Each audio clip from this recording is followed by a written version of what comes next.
देखा जाए तो पूरे तहसील उठा ली जाए, सबसे पानी 3 समस्याएं मऊगंज जनता के लिए सब जरूरी होती है। अगर ऐसी समस्या किसी के पास आती है तो किसके पास जाए, किससे कहें? प्रशासन तो बड़ी बात है कि तहसील है, इतना बड़ा मऊगंज मैंने रीवा जिले की सबसे बड़ी मतलब जगह है और विकास सिखाने से कोई लगाव तो है नहीं। मऊगंज की जनता ने उनको वोट दे दिया, वो विधायक बन गए, तो वो काहे के लिए प्रयास करेंगे और काहे के लिए उनकी चिंता होगी मऊगंज के लिए। नमस्कार साथियों, आज हमारे पास साथ खास चर्चा के लिए मऊगंज क्षेत्र के वरिष्ठ पत्रकार अजय अवधिया जी जुड़े हैं। सबसे पहले आपका बहुत बहुत स्वागत है। धन्यवाद। मैं आपसे, आप क्षेत्र के वरिष्ठ पत्रकार हैं और मऊगंज क्षेत्र के आम नागरिक भी हैं।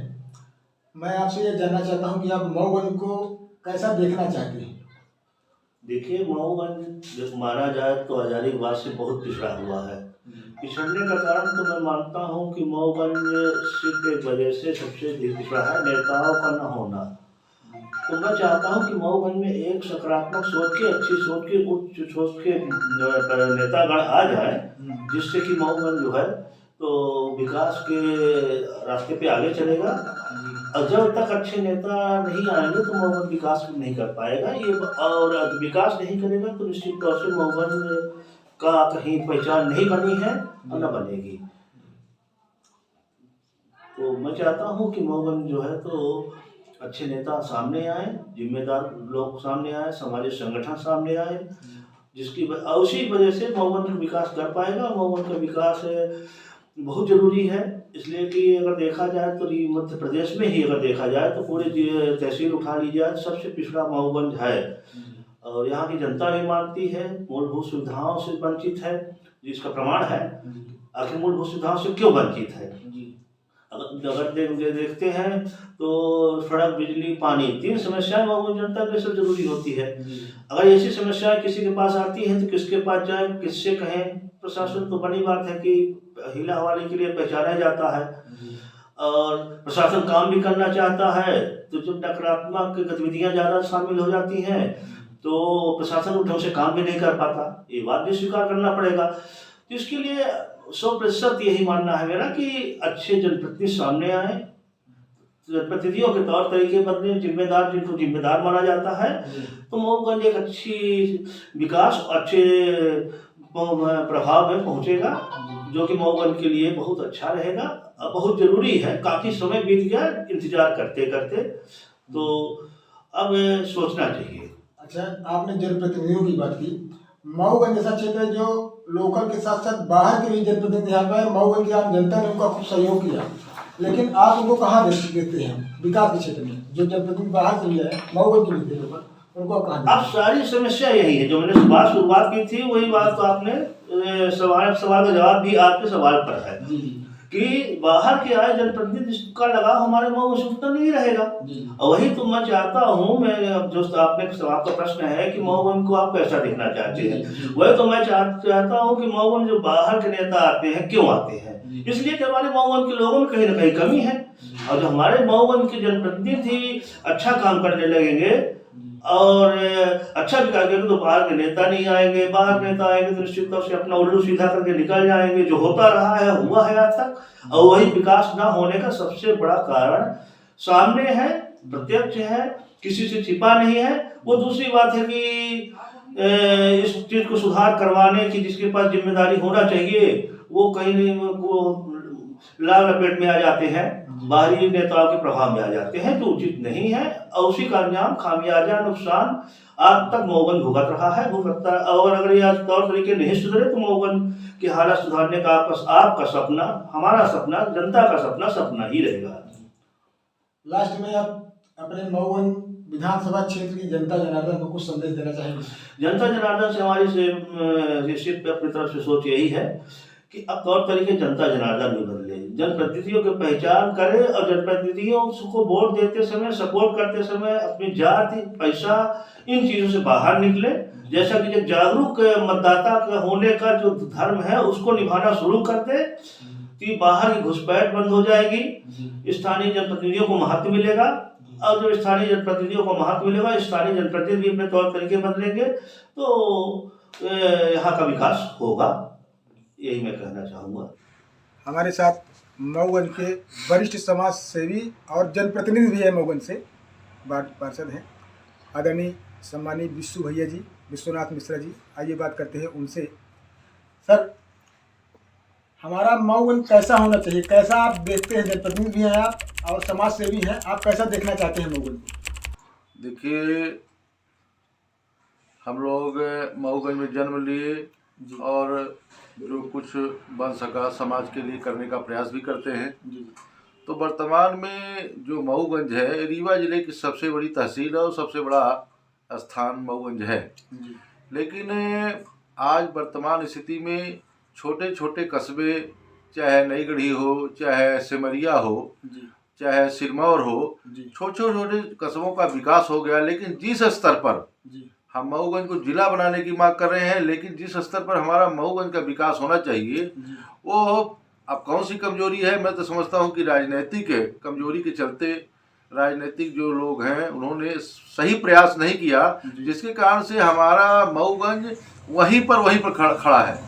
जो समुचित विकास होना चाहिए वो नहीं हो पा रहा है। आज भी वही सड़क, कंजस्टेड नाली, कंजस्टेड ये ठेला रिक्शा वाले और चारों तरफ जाम की स्थिति बनी रहती है। सौंदर्यीकरण की तो हम बात ही नहीं करने लायक है, क्योंकि हमारा मऊगंज पूरी तरह से माने विकास के नाम पर बहुत कोसों दूर है। और इसका हमें क्षोभ है कि जहाँ पर हम लोग रह रहे हैं और इतनी बड़ी तहसील है, इतना बड़ा मऊगंज माने रीवा जिले की सबसे बड़ी मतलब जगह है और विकास से काफ़ी कोसों दूर है। उससे दूर है। मेरा दूसरा सवाल ये है कि आप यहाँ पे मतलब हर दल से लगभग नेता चुने गए, है ना? इनको आप किस नजरिए से देखते हैं? क्या कैसा है इनका विकास, इनकी जो भूमिका है? सही तो ये मानिए कि आज पैसे का युग चल पड़ा और पैसे के कारण से राजनीति पूरी तरह से जो सही जगह पर जाना चाहिए वो नहीं जा पा रही है। और जिसके कारण से जो चुनाव, इसके पहले डॉक्टर रामधनी मिश्रा इस क्षेत्र से विधायक हुए, सम्मानीय मसूरिया जी इस क्षेत्र से विधायक हुए। ऐसे लोग जब पर संसाधन का अभाव था, ऐसे समय पर इन्होंने विकास करने का प्रयास किया। और इस बीच में फिर जो दौर आया तो 3 बार डॉक्टर MP वर्मा जी विधायक हुए, लक्ष्मण तिवारी जी विधायक हुए। तो मैं समझता हूँ इन लोगों ने तो 20 साल पूरी तरह से खत्म कर दिया। स्वामी अच्युतानंद जी पहले कार्यकाल में पहले थे, उन्होंने भी कोई वैसे विकास नहीं किया जिसे हम कह सकें कि बता सकें लोगों को, जनता के बीच में कि उन्होंने कोई इस क्षेत्र के लिए विकास किया। इस बीच में हमारे बन्ना जी युवा थे और उन्होंने, जनता ने 5 वर्ष का मौका दिया। उन्होंने जैसे सिविल अस्पताल, चौरा घाट जैसे कुछ महत्वपूर्ण काम करने का उन्होंने प्रयास किया। आपने सिविल अस्पताल का नाम लिया। सिविल अस्पताल 2017 में इसका भूमि पूजन हुआ। जी। चुनाव के सूचना लगने के 1-2 महीने पहले की बात है। क्लियर मैं डेट नहीं बता रहा हूं। ठीक। लेकिन जो जब उसका निर्माण चालू हो गया तो बढ़िया चलता रहा निर्माण। अब अभी उसका 6 महीने से काम बंद है और उसका क्या है, उसमें भी कोई ना तो बन्ना जी ना तो वर्तमान विधायक, दोनों जनप्रतिनिधि हैं। लोगों को अपेक्षाएं जुड़ी है लोगों से, है ना? उनको इसके बारे में निगरानी करना चाहिए कि नहीं करना चाहिए? सीधा सवाल। बिल्कुल आप सही क्यों काम रुका हुआ है? देखिए, बन्ना जी क्योंकि वर्तमान विधायक है नहीं, आप देख रहे हैं सत्ता के अलावा कोई किसी को सुनने वाला नहीं। सत्ता के आवाज उठाना, आवाज उठाने की बात है तो समय समय पर हम लोग जो है तो आवाज उठाने का प्रयास करते हैं। क्योंकि जैसे शॉपिंग कॉम्प्लेक्स आपका है, ये आज 7 साल से बन रहा है।